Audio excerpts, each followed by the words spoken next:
This is definitely the most expensive in-app purchase I've ever seen. So earlier today on my old man feed, this popped up about Star Citizen's new pack that is apparently $48,000, which again seems like a ridiculous amount of money to be spending on any video game, but it's here, and it's here probably for a reason, because there are probably at least a couple people out there with budgets like that are buying something like this. And for a little bit more detail, I dug in, and it's actually a pack of all of the spaceships in game, but it's still $50,000 for the entire game. Seems kind of pricey. Now, if you're wondering why they got something like this, my guess is that there's some demand, that there are at least a couple people out there who, tip their bellboy $50,000 at the end of the year, and then this is just, extra spending money. They don't want to have to go through the process of buying all of the individual ships, so they just have a big pack. Probably somebody even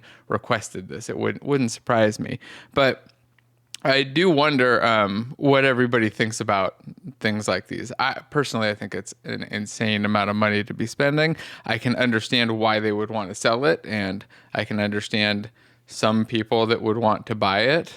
It doesn't seem like the kind of thing. At first, when I saw this, I thought it was a single ship, and I was like, well, that's going to be way, way overpowered. But it says 175 different ships. I assume it's basically every ship in the game. So yeah, I guess there's got to be demand for it, and I feel like it's a lot like the mobile games. There's a lot of demand on the super high end, and you think about it, you sell one of these packs versus, what do you got to sell, like 100? Let's see, 100 would get you 50,000? No, 100 times. I can't do math. But anyway, think of the number of game copies you got to sell versus one of these. So it's I can see the reason that the company wants to do it. I can see the reason that the people with insane amounts of money might want to do it. I can't see why anybody who doesn't have insane amounts of money would buy this. And if anybody who doesn't, well, then I don't know what I don't know what to tell you. I saw some funny Reddit comments on it though. Like, this is called the instant divorce button. Seems about right if you can't like I said, afford 3 of them or more.